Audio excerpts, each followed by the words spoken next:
So we're going to go ahead and move into our next segment, which is kind of still branded wrong, but it's the same thing.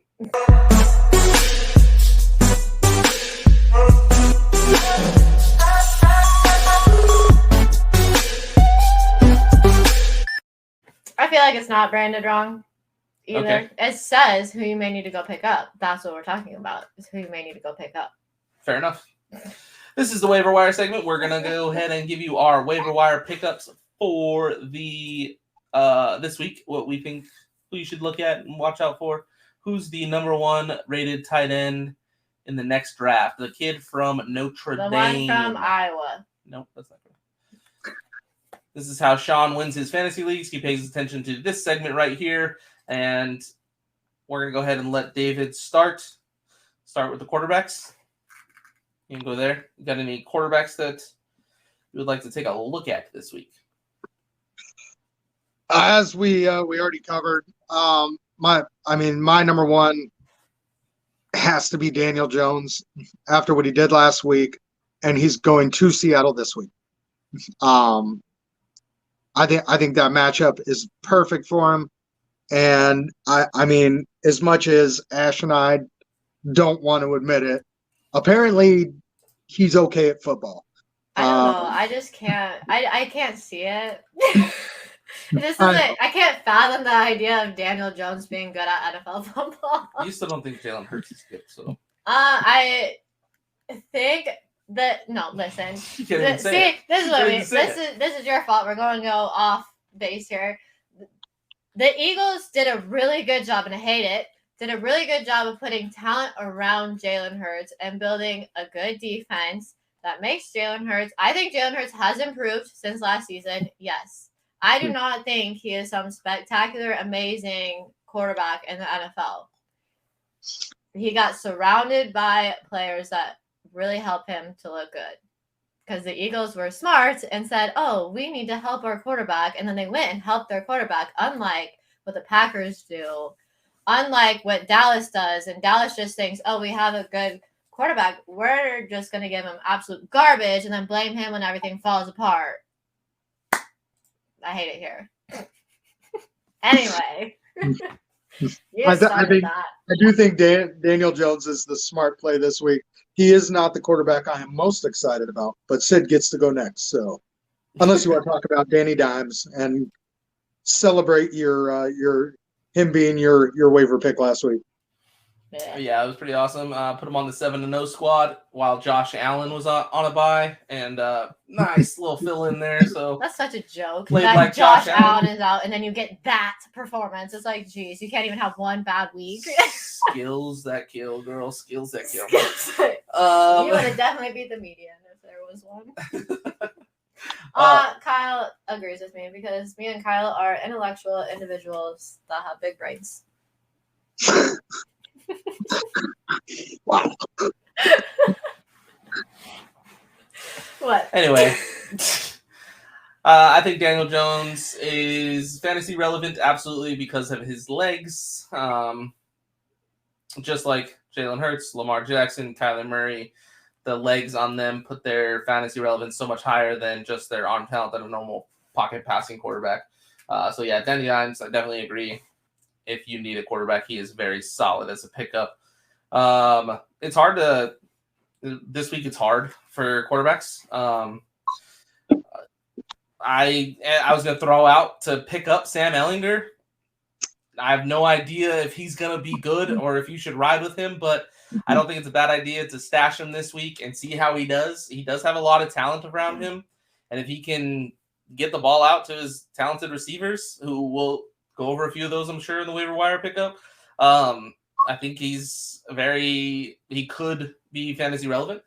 There's a lot of talent in Indy. It's just a matter of being able to produce. So, I mean, I would pick him up if you need somebody, but don't bank on it. Don't go benching Stafford or Goff or something. If you have a spot on your bench, maybe pick him up and just kind of leave him there. But yeah, I wouldn't be like, this is the man. Like, he's going to be so good. I would pick up Schultz over O, yes. Yeah, there's probably better options though right now. I'll say who is available. Is it what you sent earlier? I'm gonna look at it. Go ahead, David. That's my number 2. That's exactly where I was going. I figured that's where you were going to. Like I said, I think Daniel Jones is probably the best option for what's out there. Daniel Jones still available in 40% of leagues. But Ellinger has the upside as a mobile quarterback. That he's the one I'm excited about. If I have a spot, if I am quarterback needy, like you said, I absolutely want to go get this guy. And obviously you're not going to start him this week. He is a stash. You got to see how it goes this week. But I do love that they are, formally benching Matt Ryan and giving the kid the confidence, like, yo, this is your thing. Show us what you can do. This is why we chose you. So I'm excited about that. I really want to see, especially with how disappointing Indy has been. With all the turnovers, the fumbles, the interceptions, I don't think he can be any worse than Matt Ryan has been at times this year. So that is very intriguing to me. Yeah, I agree. You got any other quarterbacks? I'm on the fence with Jameis. Andy Dalton hasn't been playing bad. But I just think in that offense with the time he's had under Sean Payton, obviously 28% of leagues. So he's going to be available if you need to stream a quarterback. If you had Matt Ryan, like a friend of mine, and now you need to go find a quarterback. I think Jameis has upside. Definitely more than Matt Ryan? Mac and cheese. Yes, he did. Are you the friend that has Matt Ryan? Are you the friend that has Matt Ryan? That was her question. Yeah, I have a friend who actually drafted Russell Wilson, and then this last week finally just couldn't do it anymore. Had to move off of him. So he went and picked up Matt Ryan. And he'll be looking for a quarterback this week. He's now on the search again. That's funny. I know someone that had Russell Wilson and then they got Geno Smith. So that's fun too. I was 11-1 with Russell Wilson. Okay. That's pretty impressive, actually. I'll give you that. I think zipping the ball zappy is worth a look too if you need them. Just to play matchups. So this is the point where maybe not this week, but depending on the matchups, you can stream the quarterbacks. I like Andy Dalton, Zappy, Jameis, just kind of playing matchups for here. But I think this week it's Danny Dimes and Ellinger, but those are the other guys I just keep an eye out for.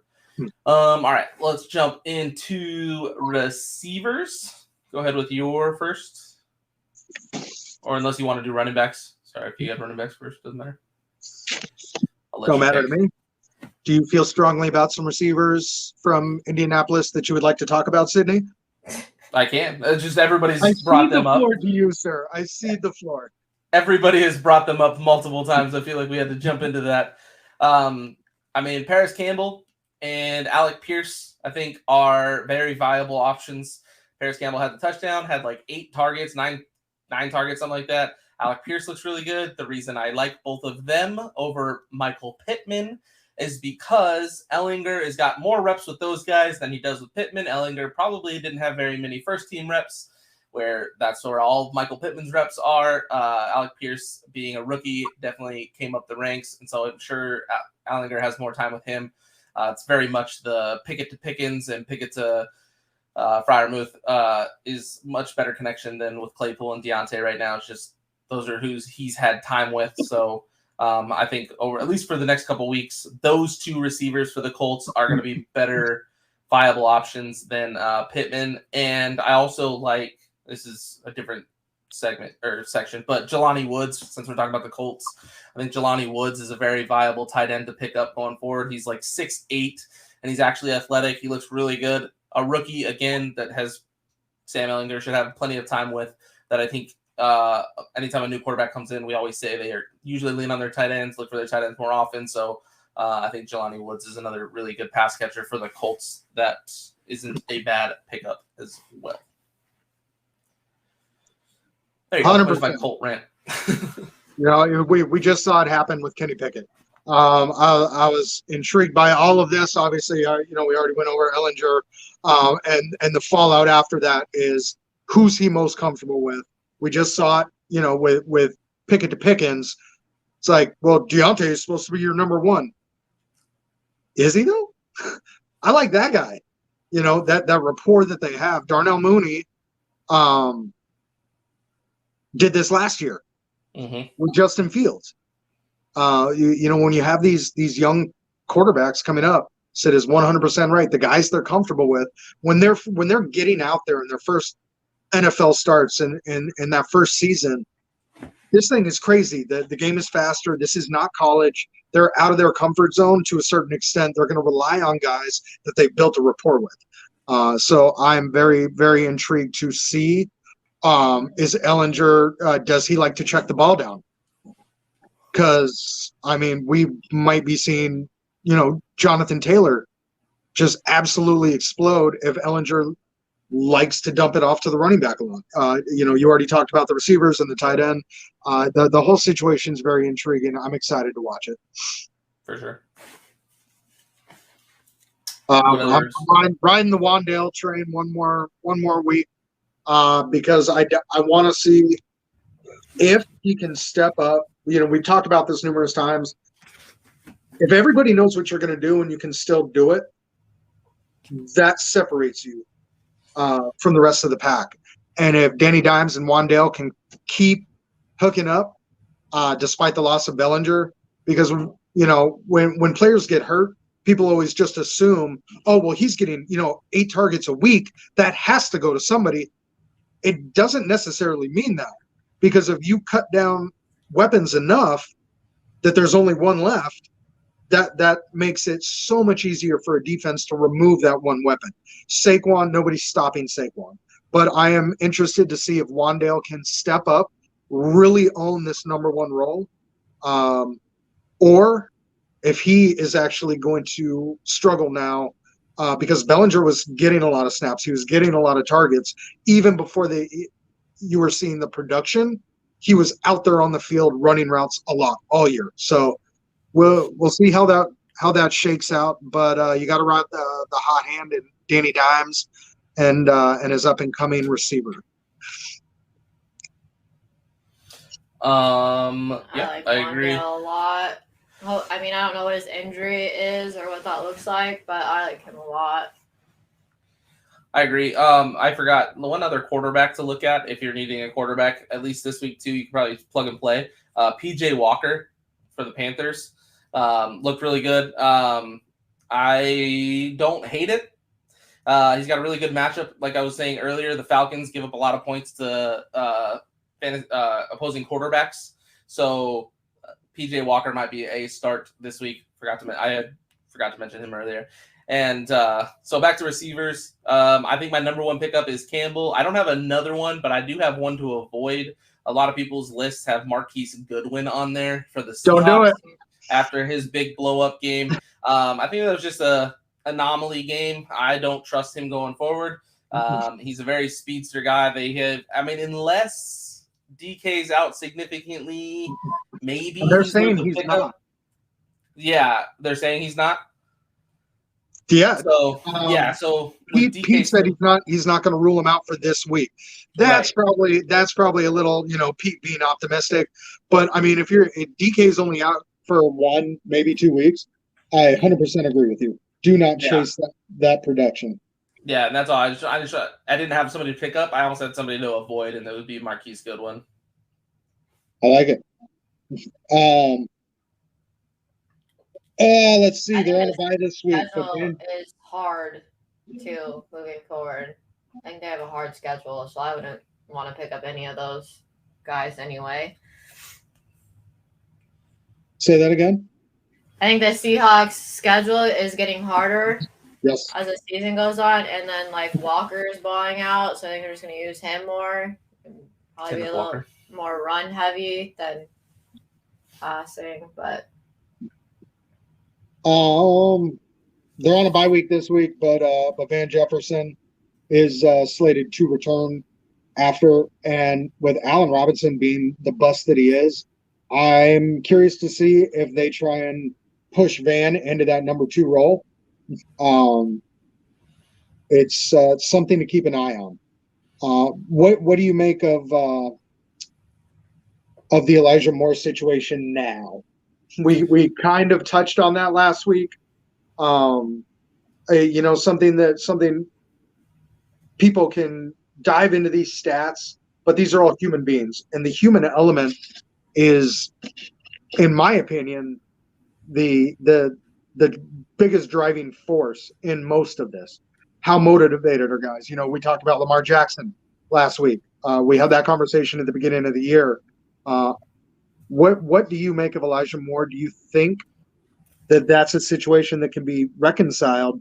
Because at this point, Corey Davis got hurt. Breece Hall's done for the year. And do you think that if that is reconciled, they will get production? I think the production is definitely available to be there. I mean, him and Zach Wilson had a connection last year, and he balled out. So that you don't just lose that rapport. And so I think it's just a matter of him playing. So I think it can be reconciled, but there's a lot of trade talk about him right now. And so he's almost worth having just to see, because one of the places he could go is the Packers. This is what I've seen he's been linked to. So the Jets not come out and say they're not doing that? They said 2 weeks ago, but I mean, it's still. People say that all the time. Exactly. They turn around and do it anyway. And you're like, wait a minute, I thought the Panthers came out and said, we're not trading Christian McCaffrey. Exactly. And then it turns out. Right. So even though they said that they weren't going to trade him, that doesn't necessarily mean anything.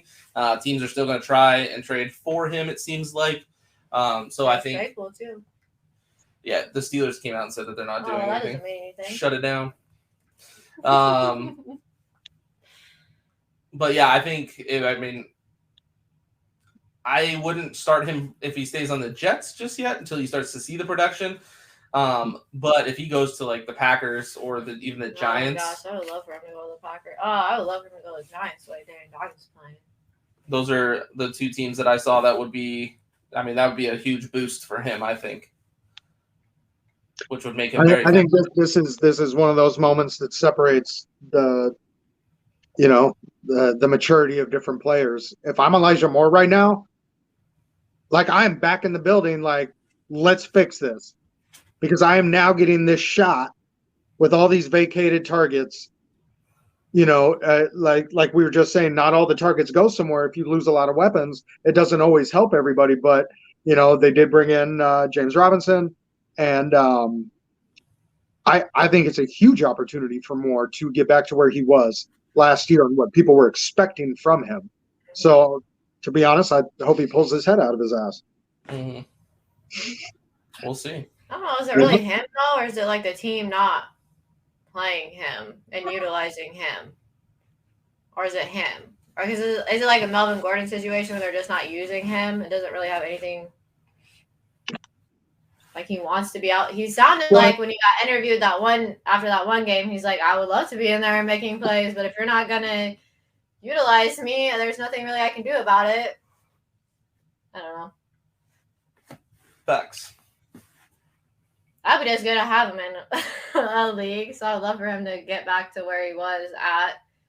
I don't see any reason why he can't. Because like you said, last year he did it good, and he was doing okay at the beginning of the season, wasn't he? All right, kind of. I don't know. I picked him up in one league, so I'm just like, let's figure it out. Play. Yeah. Any other receivers? No, I'm good. Okay. Yeah. Well, thank you for asking. You got any quarterbacks? Do I have any quarterbacks? No, they all stink, man. Any receivers? No, they all stink too. All right, Ash, would you like to lead the running back segment? It's like Elijah Moore's available in this league. Don't get Foreman. He's not that good.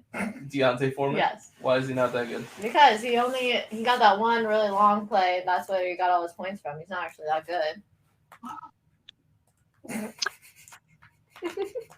Chuba Hubbard's a man. I mean, Chuba had a long touchdown too. You take that one play away.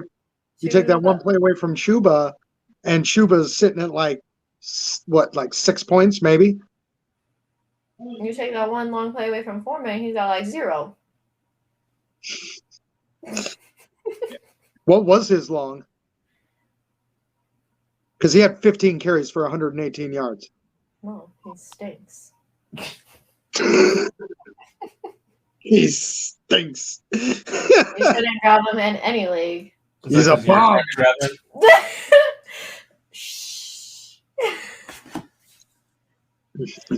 I may or may not be trying to grab him in some leagues. Well, that's a great kicking off point right there, because those two that's a question that fantasy owners everywhere are trying to figure out. Do you have any strong convictions, Sid? Before I go? So basically all I have to go off of is the eye test. I personally think Deontay Foreman looks better as a running back than Chuba. That is 100% my personal opinion watching them. Stat-wise, it was 54% to 46%. Super close. So it's not like one super outshined the other. I mean, they both had a couple targets. So it's not like neither of them are like one's a receiving back that you can lean on. They're almost like the same type of back. It just depends on who they think is going to have the hot hand. I just think Deontay Foreman looks like a better running back. Well, Chuba got hurt. So by the fourth quarter, then Foreman was getting but before the fourth quarter, he only had that one big one. But then Chuba got that ankle thing, and now Foreman obviously took over and got all the snaps. I don't know how serious his ankle thing is, but he didn't come back. So if he's not going to play this next week either. It's not serious. He shouldn't miss any time. Oh, okay. No, they said that he could have come back in if he was needed. It was just the game was out of hand, so why put him back in? That's what they said. Oh, okay. But I don't know. I definitely like with this, exactly what Sid's saying. You're going on an eye test. If you look at the box score, it was all pretty even. In this situation, very much like the Denver situation, look at what the team thinks. Because if Chuba's been backing up CMC for a couple years now, I believe, right? He's a rookie last year. It was last year, his first season? Okay. Yeah. He had a shot. He wasn't that impressive. It's not like it was a plug and play, like Madison and Cook.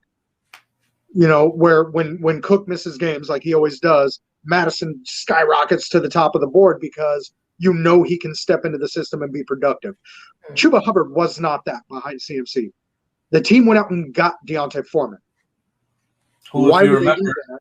And didn't they draft another running back? Don't they have a rookie? Maybe, I can't remember. But Deontay Foreman is the one that took over for Derrick Henry last year in Tennessee and looked very good. Was very fantasy relevant. That's where I was going. Chuba I wasn't as excited about Chuba when he had his shot as I was about Deontay Foreman when he got his shot. And the fact that Carolina brought in Foreman, and I feel like that was Chuba's last shot because they gave Chuba the start this week. He's been there longer. I feel like that was their you got this option or this last opportunity to show us that you're the guy. You're not filling in anymore. We're trying to find our number one. And then he got hurt. I got to roll with Deontay Foreman. Why did Hubbard have more snaps then if they like Foreman better? He didn't. Foreman played 56. Before he got hurt. But he didn't get hurt well enough to where he couldn't go back in. David just said it. I know, but if you don't need him in there, why would you even risk it? They didn't. It's very murky. Either way, I feel like this situation's murky. Well, why didn't he just start getting more snaps then, even before he got hurt? Because it might have just been, it's just the way they rotate snaps. He might have just had more snaps because the drives he was in lasted a couple plays longer or something at that point in the game. Usually in this type of like shared backfields. Literally, you get a drive. Really. For sure. When did Chuba go down in the game? Fourth quarter. Okay, Chuba had 9 carries for 63 yards. Foreman had 15 for 118. And I know he got a couple garbage carries there at the end because the game was out of hand and they were trying to run the ball, kill the clock, and end it. But it was fairly, like I said, I don't think you can look at this box score and deduce it. So I really think that you have to look at what the team has done. Very much like Latavius Murray. If Mike Boone was the guy, you don't get, run out immediately and go get Latavius Murray. So. Yeah, I don't know. I don't really trust either of them. Yeah, like I said, I just think it's hard when you have 2 backups. Like playing, it's like I don't know which backup's going to be the one today. That's the thing. I just think Deontay Foreman looks like a better running back. That's just my opinion on it. Like, he just looks like a better running back. I agree. I agree. And I honestly don't. I mean, I don't pay attention to that team enough to know really because they're not good, and I don't care about them because they're not relevant to me. So I just don't know. Got a couple questions from Nicole real quick. I'm going to answer the first one real fast and then go to you guys for the second one. First one is just, what does dynasty mean? Is that too deep? Dynasty just means it's the type of fantasy football. Basically, you draft your team on the very first year of the dynasty and you keep that team forever. You don't redraft the next year and lose all your players. The only way to get new players is either to drop and add or trade with other people. There's a rookie draft every year. You only draft rookies. And that's it. That's the difference between dynasty and redraft. But that's what dynasty is. Her next question is, how active are you on dropping and adding players on a weekly basis compared to keeping them in pocket? David? 100% dependent on how your current roster is doing. Like we were just saying, I rode Russell Wilson for 6 weeks. I am now streaming quarterbacks essentially for the rest of the year, unless I can trade for a new one. In the other league, I've got Jalen Hurts. I don't need a quarterback unless the worst happens, but we won't even put that out there. So it's 100% dependent on yes, we will put that out there. Just kidding. It's all dependent on what you need on your roster. Are your players performing? If they're not performing, is what's out there on the waiver wire better? Or are you giving up a player who's solid for hopes and dreams like Ellinger? It's just 100% dependent on what's going on in your league, in your roster. Anything on that? So I draft and I kind of ride or die with my team. For the most part, I generally do not make trades unless people approach me with a trade first. And then I generally will be like, hey, is this a good trade? Should I make it? Yes or no? Like, I'm just not a good trade person. Trades, I feel like I'm always getting screwed because I don't know enough. I feel like I don't know enough to decide if a trade is good or not. And a lot of times trades are just risky. You're hoping you win it and you just don't know. With like what David was saying, with dropping and adding players, it really is a matter of how is your team doing. I had Russell Wilson, so I am on a quarterback.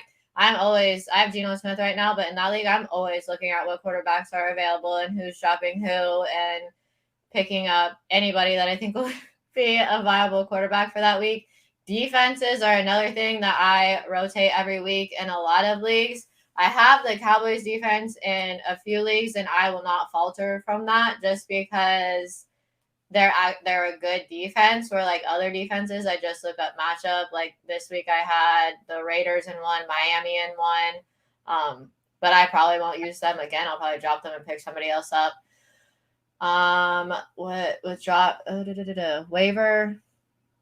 Yeah, I'm also not super great at the waivers either. I generally always forget to put in waiver wire picks, which then I screw myself. But actually, I also don't mind sometimes because you get to see who everybody else dropped to pick up the guys they wanted on the waivers, and then some of those guys are could be valuable to you, even though they weren't valuable to somebody else. So I always like to look after all the waivers have gone through too to see who everybody else dropped, because sometimes they're trying to make room on their bench because they got buys and just other things, and some decent players get dropped. So I like to look after too. But I am kind of ride or die with my team. I just try to figure it out.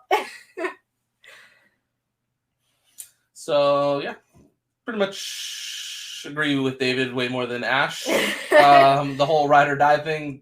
It doesn't work. I don't like that strategy too much personally. Now there's teams that you have that are kind of stacked and you can't drop anybody. Like when you're 7-0. For example, in my 7-0 league, I just looked to see if I could go pick up Deontay Foreman or Paris Campbell, but I like everybody on my bench and I like my starters, so there's nobody I want to drop to go and get those guys. But now if I go look at another team that's like hurting for people and I have some people on my bench that I'm like, you're not worth it anymore. I kind of know who you are. I don't need you. I'm going to go pick up guys like Deontay, Chuba, Paris Campbell, because they have upside for the rest of the season that could potentially be more. And it's really all, you basically have to take in all the information you can, make an educated guess at who you think is going to be better for the rest of the season, and based off of what your needs are on your team. And also, like, sometimes you play defense. David loves to play defense when it comes to stuff like this. For example, in the 7-0 league, I have Josh Allen as my quarterback. I also have Daniel Jones on my bench. I don't want to give up Daniel Jones to let somebody that needs a quarterback go get him because the rest of my team is fine. I don't need to go get Deontay Foreman. I don't need to go get those guys because I have a really good roster right now, and I'd rather play defense with my spot and not allow Daniel Jones to be picked up than go try and risk it on a guy that probably will never start because of the starters I already have. So there's a lot of different things that go into it. It's a lot to take in. You kind of got to – it's all a case-by-case basis, and you got to kind of look at your team and decide what's best for you at the time. But I do think waivers are how a lot of fantasy teams or championships are won. Sometimes you just draft a great team and you can ride it to the end, and that's that's definitely a thing that happens. But there's a lot of times, the majority of times, teams that won because half their team is picked up off of waivers and they were able to picked up, Benjamin, and then they actually played him in the throughout lineup when he scores like 30 points. Pain. Anyway, I think that was. Do you have any other more running backs that you like, David? I got a bunch of notes here. Let's see.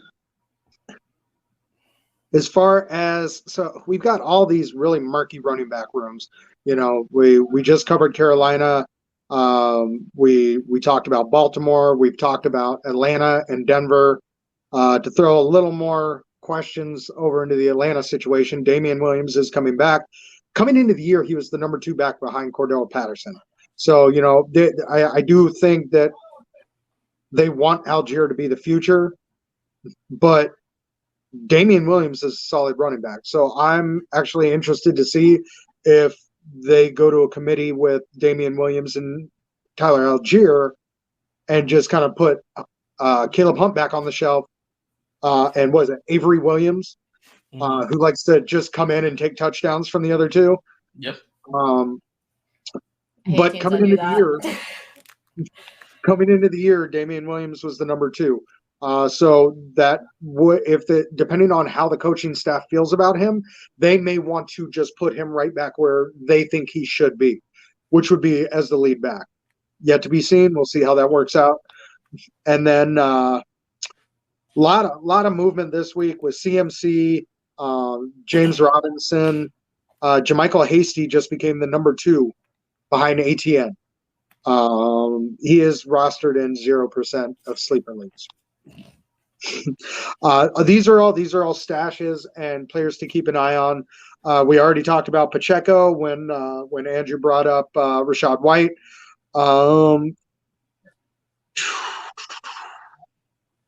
It was really weird. They said Pacheco was going to get the start, and then if you go and look at the snap percentage, Pacheco had a 30%, CEH had 27%, and what in the hell is going on? Jerick McKinnon, 44% snap count. It doesn't make sense over there what they do.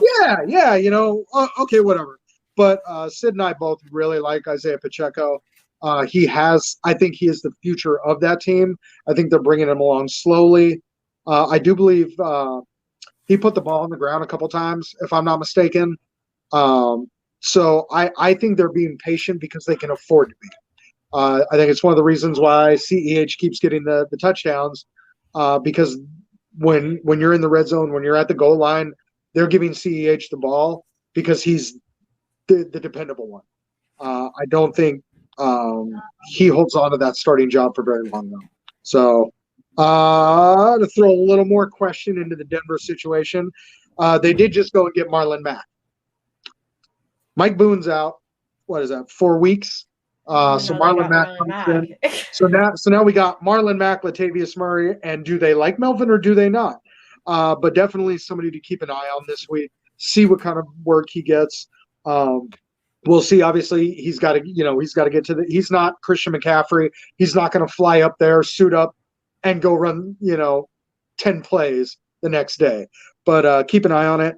Kareem Hunt requested a trade. There are numerous teams out there who need a running back. Dearness Johnson would then be the number 2 behind Nick Chubb. And we have already seen Dearness Johnson step into that role and be extremely productive. So if, just like Jermichael Hasty just became the number 2 for ATN, now you've got the possibility that Kareem Hunt gets moved out of town and Dearness Johnson becomes the number 2 back over there. No telling if they go to a committee like it was with Kareem Hunt before he, all of his nonsense. But something to keep an eye on. Mm-hmm. So there you go. Yeah, I just one thing on the whole ETN trade and James Robinson and stuff like that. I think Michael Carter is very viable for the next 2 weeks at least. While they bring James Robinson in, he's going to be the guy there. Should be available in a few leagues because Breece Hall was the guy there for a couple weeks. I think if you can get Michael Carter, I think he's startable for sure, at least this week and next week, maybe going forward, just depending. But I wouldn't be scared of the James Robinson signing yet. They got to get him in there. And he's not a Christian McCaffrey where you can just plug him in and he's going to go produce right away 3 days later like he did. So I wouldn't expect anything from James Robinson this week, maybe next week. But so just a little tidbit there on that most recent trade. All right. So that's it for running backs. You got any tight ends, lady? Yes, sir. You should drop Waller if you have him because he's a piece of crap and he absolutely is not going to produce or do anything this year. That's all.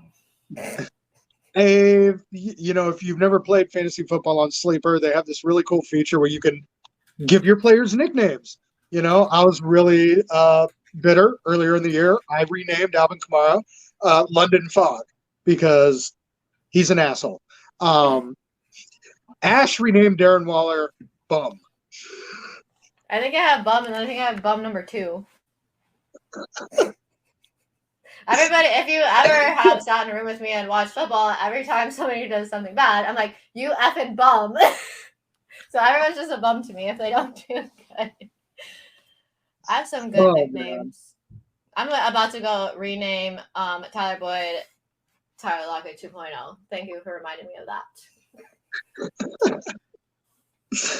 Oh man. Well, I think the rookie tight end thing kind of sussed itself out last week with Dulcich and Otten being the only relevant names on that list anymore. I really do love the Dulcich pickup. We struggle every year to get production from tight ends. Rookie tight ends can be frustrating. He's producing. He's giving you double digits in his first 2 weeks. Now, depending on Russ's health and whether or not Russ comes back, whether or not Nathaniel Hackett keeps his job, we might see changes in this offense. But I think Dulcich is an awesome pickup if you can go get him. Definitely drop Albert O, Nicole. Mm-hmm. I agree. Anybody else besides that? I would be very hesitant to go chasing the Juwan Johnson production from last year. Last week, Arizona's terrible against tight ends. And if you go look at the numbers, he had 2 touchdowns. There's no telling if he gets those touchdowns. So, I mean, his production was very touchdown dependent this week against a team who's very weak against tight end.